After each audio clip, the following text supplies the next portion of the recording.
Welcome back. We're so happy to have you here. Today we're going to build a mission hall bench from some trash, stuff we found at a thrift store, a 1970s office side chair, and a children's podium from a church, all made out of red oak.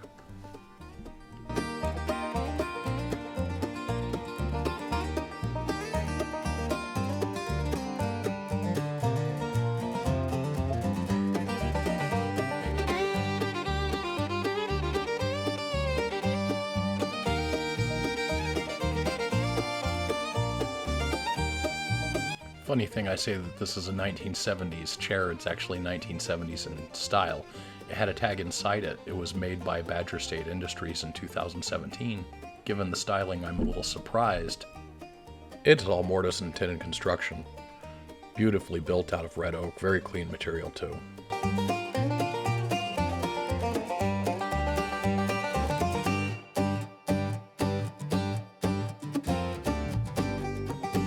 Now to disassemble the children's podium. This thing had a mount for a microphone on it, flathead screws, angle brackets holding it together, and it was made with hide glue. My guess is somewhere in the 1950s.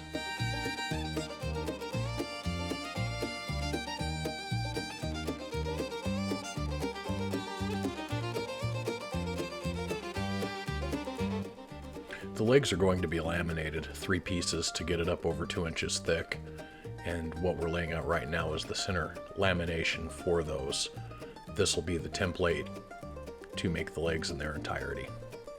Cutting it on the bandsaw is probably the best way to do it with this offset.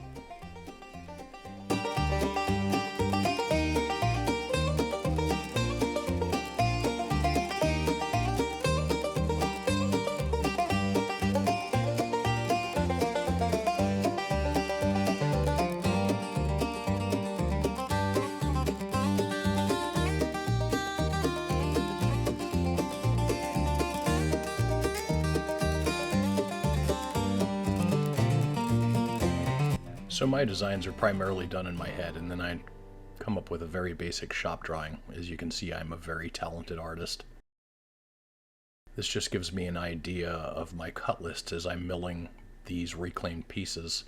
I try to avoid putting things through the planer too many times or cutting my stock closer to length and width. That way I'm not wasting material going through the planer.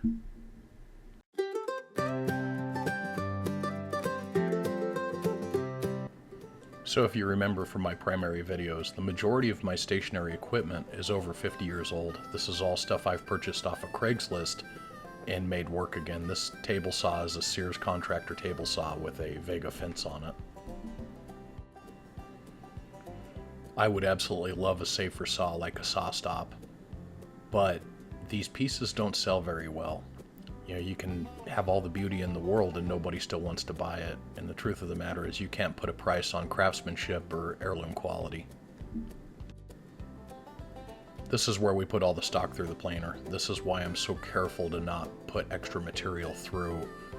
We're actually taking finish off of this stock as well, and that's where I like to use my blades as they're getting near the time of needing changed to do this type of work.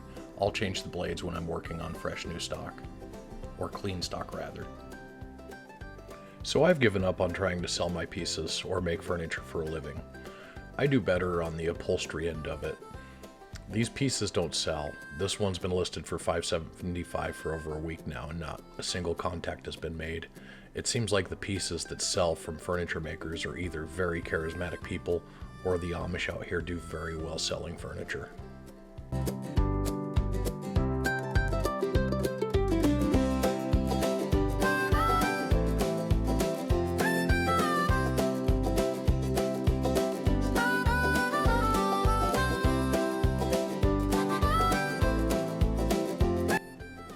Once all the stock is pared down to thickness, I will actually screw the 2 leg laminations together and use a flush trim bit to cut the other one to the exact shape of the pattern.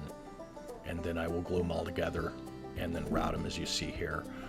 I work with about 13 routers, and I'm always looking for something that I really like, and I always seem to come back to this Porter cable router. Most woodworkers have a love for this particular tool. DeWalt has something similar. It seems like they tried to take the best elements of that router, but it seems a little cumbersome compared to the old Porter cable or Rockwell. I use a dado stack to cut my tenons, and this is a crosscut sled that somebody gave me as a gift, and with these store-bought jigs and sleds and things like that, I still tend to go back to the old stuff that I make myself. Seems like it works better. It's a little bit more purpose-built. I actually screwed a piece of maple on this one for a fence, and that's what I use to do my tenon. Now we're going to cut the mortises. This is a Wen benchtop mortiser. This tool ultimately does save me time when doing this, but later on you'll actually see me bore them with the drill press and then pare them out by hand with a chisel. And that's a fully acceptable way of doing it, and it works just fine. I don't know how much slower it is than this, but I can tell you it's not by that much. The dedicated mortiser is a cool tool, but it does take some maintenance from time to time between. A lot of people like to argue the modern methods of joinery, whether it's a loose tenon domino joiner or a biscuit or a pocket screw or even just a butt joint. It's hard to beat a mortise and tenon, traditionally.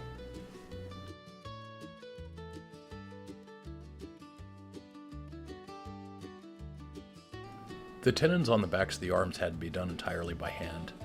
I looked around quite a bit and tried to name this tenon. The best description I can give of it is that it is a blind angled tenon. Pared out entirely by hand with the exception of the cuts on the shoulders.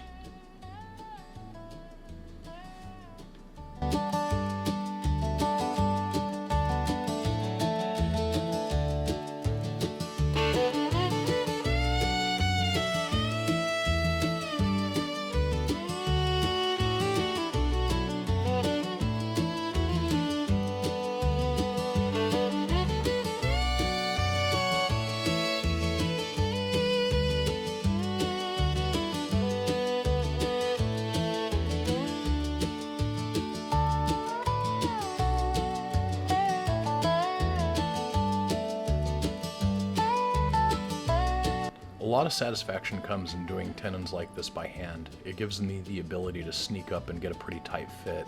Now in this situation I actually left the arm just a little bit long so I could sneak up on this tenon and get it exactly the way I wanted it before I determined where the through tenon was at the front and the overhang.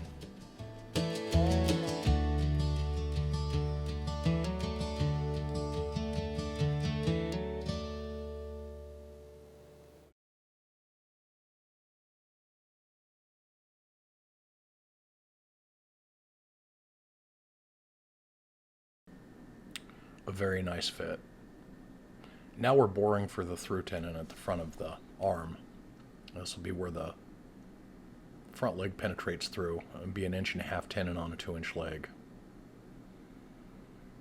This again is really no good way to do it. I like doing it by hand. I guess I could have used the power mortiser, but doing it by hand I can get pretty close to where I want it to be, and then I cut the tenon after the fact, try and sneak up on it and keep it as tight as possible. I don't care who you are, getting through tenons tight is tough.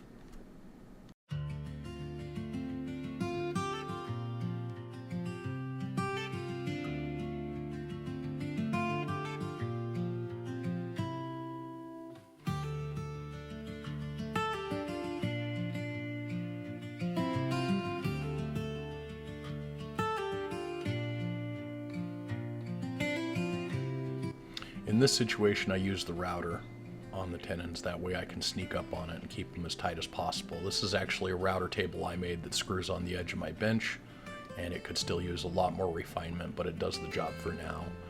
And I'm a huge fan of this Bosch 1617 router and the fact that it has the ability to adjust from the bottom of the base. In this case the base is screwed up under the plate.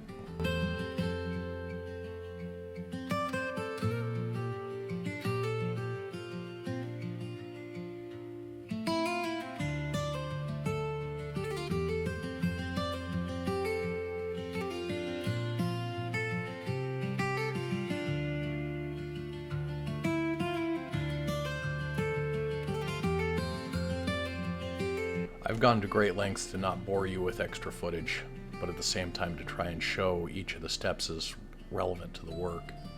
This project all in all with filming took me 12 hours and 46 minutes, and I have nearly 30 hours in the editing of it. I have not found a better way to edit film footage yet at this point.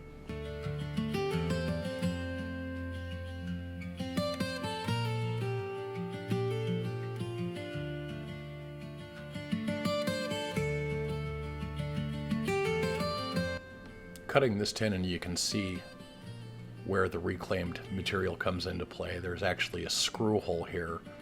And something I do when I do this work is I tend to just throw some filler in something like that, and I like to highlight the mistakes. I believe it tells the story, and I'm also not a big fan of engineered materials.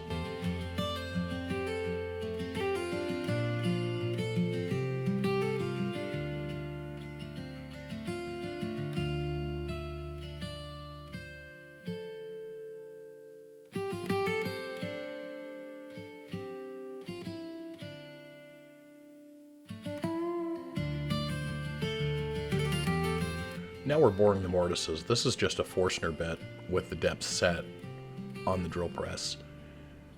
And you hog this out with the Forstner bit and then pare it out by hand. Now in this situation, these arms are just a little short of 3/4 of an inch thick. And with power mortiser, you have to go about a 1/4 inch deeper than the actual depth you want for your mortises in order to clear the pairings, the millings, what have you, what you can actually cut with the hollow chisel mortiser.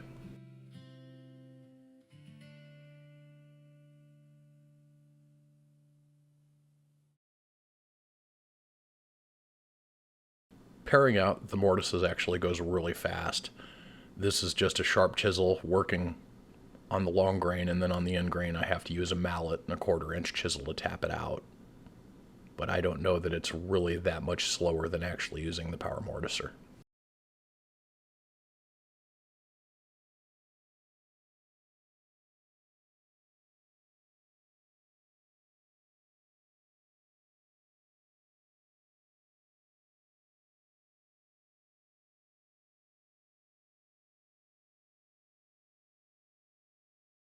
I actually make a mark because the tenon is just a hair too long for the mortise.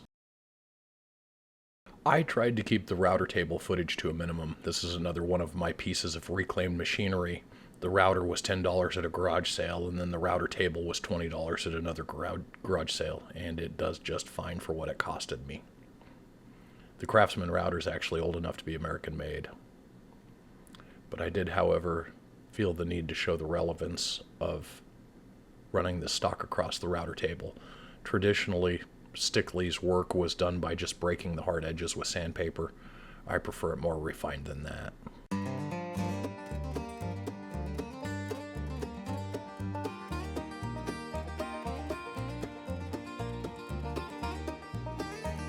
I like to use Gorilla Glue on stuff like this because the squeeze out you have from using good old Type Bond is just a nightmare. It always seems to show up, or you missed a spot while you're staining and you're tearing back into your work, or you decide that you're just going to live with it and it haunts you every time you look at the piece. With this, you just apply it to the inside of the mortise, and then you wet the tenon and slip it in.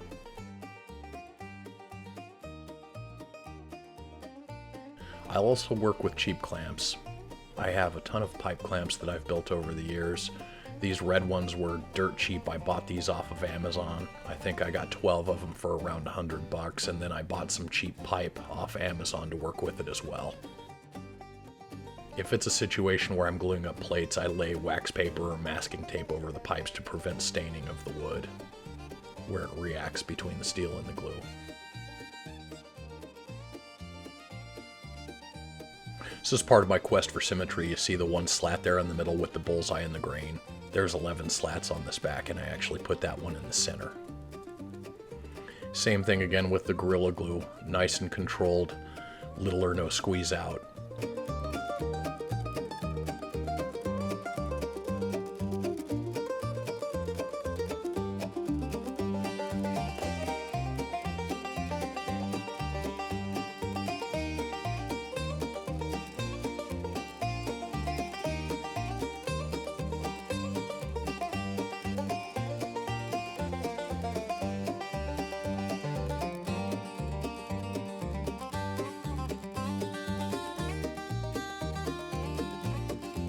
Sometimes with that many mortise and tenon joints, it's a little bit of a bear to get them lined up and pushed together, because one wants to stick out here or there, and then you get it in, and then the other side fights you. I always like to build things incredibly square. I've found that the end project is always better when you hold good tolerances. And again, with my dirt cheap pipe clamps off Amazon, they work fantastic.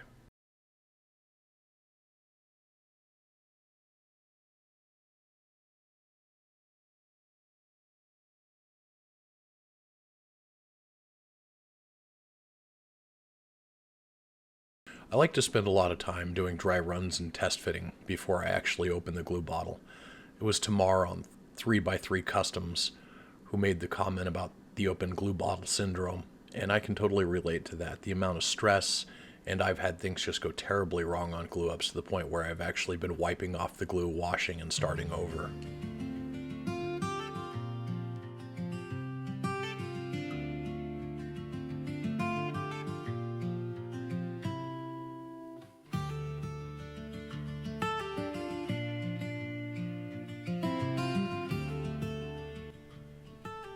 Same routine again. I use a cheap artist brush and Gorilla Glue, and I brush it into the mortises. You gotta figure this glue expands 2 to 3 times its size when it cures. It makes for incredibly tight joints in these mortises and tenons. I have no idea what the lifespan is, but I know it will outlive me. And of course, just wet the tenons before you slip them into the mortises.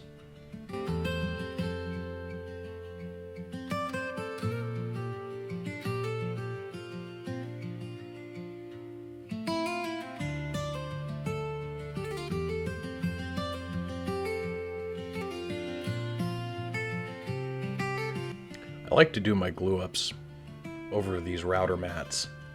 This saves from bruising your work and things like that. And then of course with the wood glue, it doesn't stick to the bench as bad in that situation. But in this case, I just forgot to move it out of the way before I went to the larger assembly.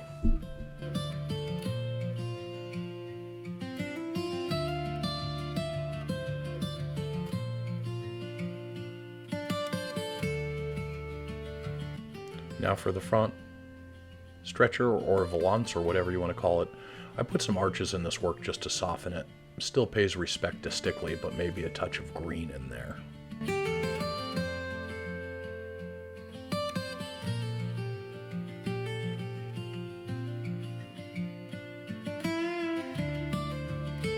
Make sure the heights are correct on both sides. Always a little bit of grace left in your mortises. And again, squeeze it up with some more of my cheap pipe clamps.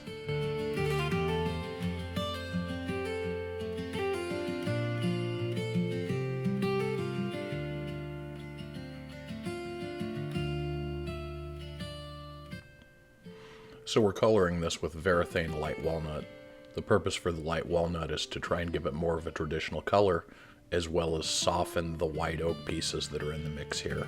By the time this is wiped down, you can hardly tell where the white oak is. I hope you enjoyed it. Thank you for watching.